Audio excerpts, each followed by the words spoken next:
Il n'est plus à présenter, c'est l'un des artistes les plus suivis, les plus connus, les plus réputés bien sûr.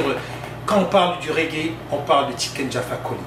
Aujourd'hui, c'est une conscience bien sûr africaine en ce qui concerne bien sûr cette musique engagée. Alors je pense qu'ensemble nous allons pouvoir pour cette première fois ici dans la province de Québec au Canada recevoir et discuter avec l'icône du reggae dans le monde, Tiken Jah Fakoly. Chers amis, vous êtes à l'émission L'artiste et aujourd'hui on est avec Tiken. Tout s'est écoulé, tout s'est écoulé, tout s'est écoulé. Ok, c'est héros. Retrouvez-moi sur Diaspo Interaction. C'est là-bas que ça se passe et nulle part ailleurs. C'est bon déjà. Coucou, je suis l'artiste Lady Boss, la lionne indomptable de la culture camerounaise et africaine. Les plateformes de Diaspo Interaction, c'est l'eau. Il n'y a pas match. Alors voilà, Tiken, on se retrouve enfin après cette prestation explosive. On a l'impression que l'homme n'a pas changé. On dirait un sphinx qui renaît après 2 années. Comment ça va aujourd'hui?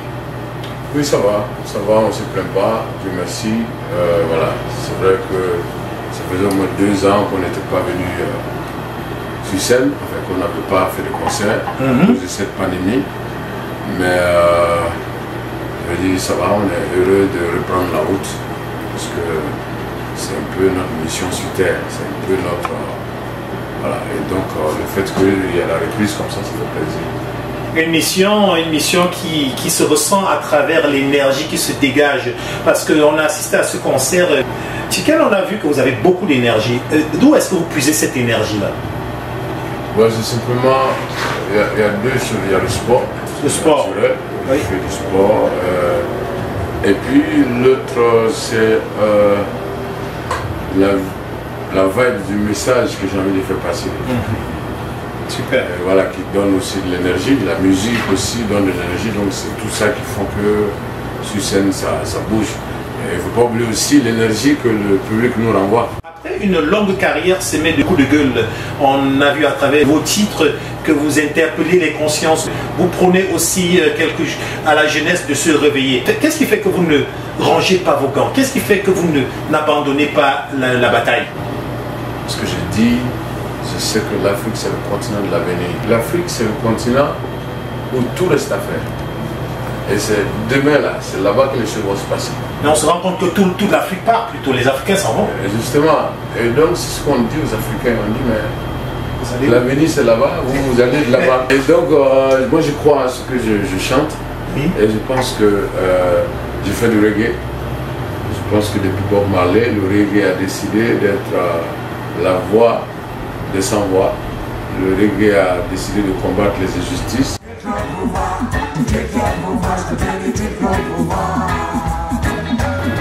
Donc pour nous, ça fait partie de notre combat.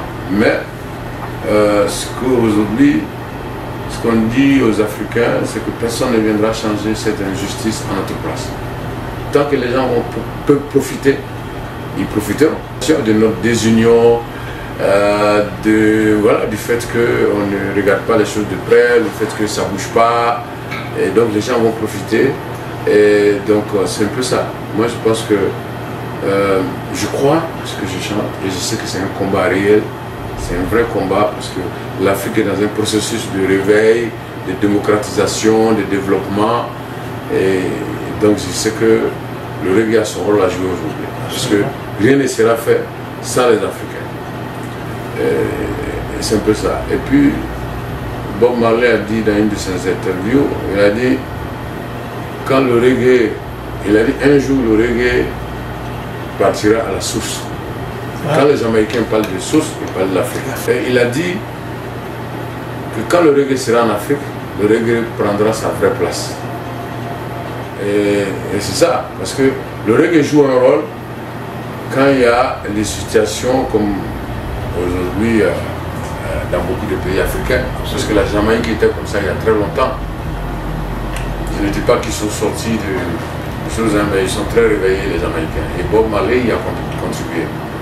Et donc ce qui fait qu'on ne baisse pas les bras, c'est qu'on doit jouer ce rôle-là. Est-ce que vous croyez qu'aujourd'hui votre message est écouté à travers vos albums? Et ce sont des albums qui vous ont valu des prix, plusieurs prix d'ailleurs, comme tout dernièrement en 2021, ça fait juste 2 ans là, vous avez eu le prix du meilleur artiste africain. Quel est votre ressenti, quelle est votre lecture par rapport à votre message? Est-ce que ça passe? Est-ce que vous avez l'impression que ça passe? Moi j'aimerais que ça passe parce que c'est important. C'est important que ça passe, voilà. Mais ce que je peux dire, c'est que modestement, depuis toutes ces années, on a contribué quand même à la promotion de la liberté d'expression sur le continent africain. Et aujourd'hui, nous sommes renforcés par les réseaux sociaux. C'est certain. Donc aujourd'hui, il y a des choses qui s'est passées en Afrique il y a 15-20 ans, ne peuvent pas se passer aujourd'hui.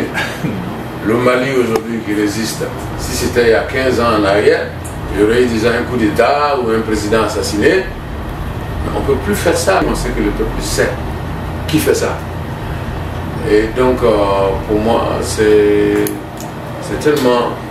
je pense que...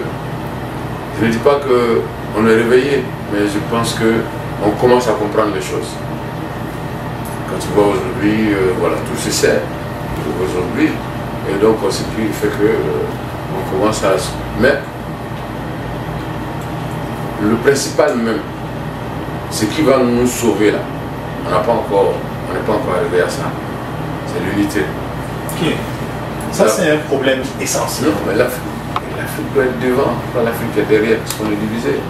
Nous sommes 54 pays, mon frère. 54 pays.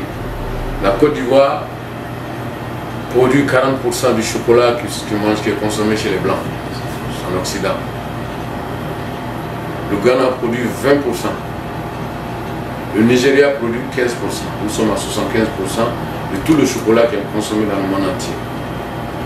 Au Congo, vous avez le coltan. Imaginez ces 54 pays ensemble, avec toute cette diversité de richesses. Tu vas d'un pays à un autre, celui qui n'a pas le coton, lui la l'or, celui qui n'a pas l'or, lui le cacao, lui qui n'a pas... Et tu vois, c'est se mettre ensemble. Nous serons puissants. Aujourd'hui, la Russie s'est imposée dans le monde, malheureusement, par une manière pas indiquée. La Chine est respectée, les États-Unis sont respectés, l'Union européenne est respectée. Seul qui reste en l'état, c'est nous. Hein. C'est sur nous que tout tombe. C'est sur nous que les gens vont faire tout. Et donc, pourquoi c'est important qu'on arrive à ça un jour? Je suis certain que ça n'arrivera pas de notre vivant. Mais ce que je veux dire aux Africains, c'est que c'est le socle même. C'est ça même la base de notre truc. Si on veut être écouté par les autres, il faut qu'on soit gros, il faut qu'on soit grand. Et on peut être gros et grand si on est ensemble, 54 pays. Bien, où est-ce que vous puisez votre inspiration? Moi, je ne sais pas expliquer l'inspiration parce que moi, je ne sais pas prendre un stylo pour écrire une chanson. Je ne sais pas faire ça. J'ai été élevé dans la tradition orale. Donc, voilà. Moi, j'écris mes chansons que quand je dois rentrer en studio dans quelques jours, ou bien quand on va déposer à la SACEM ou bien au bureau des droits d'auteur, tu vois. Donc, c'est comme ça que... Et bon, en même temps, mais il m'arrive aussi de recevoir des textes de gens, si ça rentre dans le combat que je mène, si le message est dedans, il m'arrive de prendre des textes aussi. Hein. Donc, je ne sais pas, moi, je pense que je fais du reggae. Et que un bon reggae, c'est un reggae qui a un message derrière. Si c'est un reggae, pas de message derrière, on appelle ça le lovers, les Jamaïcains appellent ça le lovers, ou bien ça peut être le reggae qu'ils font aujourd'hui, que les jeunes, avec les clips au bord de la piscine, tu vois. Voilà. Mais voilà, moi, je pense que je fais ce reggae-là, qui est dans la même ligne que le reggae de Bob Marley, donc je n'ai pas le choix que de chanter ce que je chante aujourd'hui. Comment vous voyez la relève aujourd'hui? Parce qu'il n'y a plus trop d'artistes engagés dans le texte. On a l'impression qu'on frôle un tout petit peu la légèreté. Comment est-ce que vous préparez quelle est votre relation avec d'autres artistes? Est-ce qu'il y a une relève? Oh, j'ai de bons rapports avec les deux artistes, Maintenant, dans l'art, je ne pense pas qu'on parle de successeur ou bien de poulain. Je pense que ça dépend des talents des uns et des autres. Beaucoup de talents en Afrique aujourd'hui, il y a beaucoup de talents. Du Cameroun, moi je reçois des trucs, des jeunes Camerounais qui font du reggae, c'est super. Des gars du Congo-Brazzaville, de la Côte d'Ivoire, du Burkina, de partout. Il y a du talent. Sauf que ces jeunes-là sont arrivés à un moment où les disques ne se vendent plus. Il n'y a plus d'argent dans la musique. Donc personne n'ose, même si c'est toi, tu ne vas pas aller prendre ton argent, venir investir dans un artiste et puis ton argent ne va pas te revenir. Non, c'est un business. Est-ce que tu vois? Ouais. Et donc, ce qui fait qu'il y a de moins en moins de producteurs, il y a moins en moins de maisons de disques, et donc les maisons de disques ne sont plus prêts à mettre de l'argent dans... Ils ne sont pas prêts à mettre de l'argent dans la production parce qu'ils savent que l'argent ne va pas revenir. Okay. Donc voilà, c'est un peu ça. Sinon, si on veut parler du talent, il y a du talent. Et puis l'autre truc aussi, c'est que c'est pas facile pour les gars au pays. Donc le fait que les disques ne se vendent plus, donc les gens sont obligés de faire des trucs, parrainage de temps. C'est-à-dire que le reggae c'est un contre-pouvoir. Maintenant quand le reggae doit demander le parrainage du pouvoir, il est difficile pour le reggae de faire son travail. Tu comprends ce que je veux dire? Je comprends très bien. Donc c'est un peu ça ce sont ces facteurs-là qui font qu'aujourd'hui, vous ne voyez pas un autre artiste émerger. Voilà, le dernier qui a commencé à monter c'est Takana Zion, on est très fiers.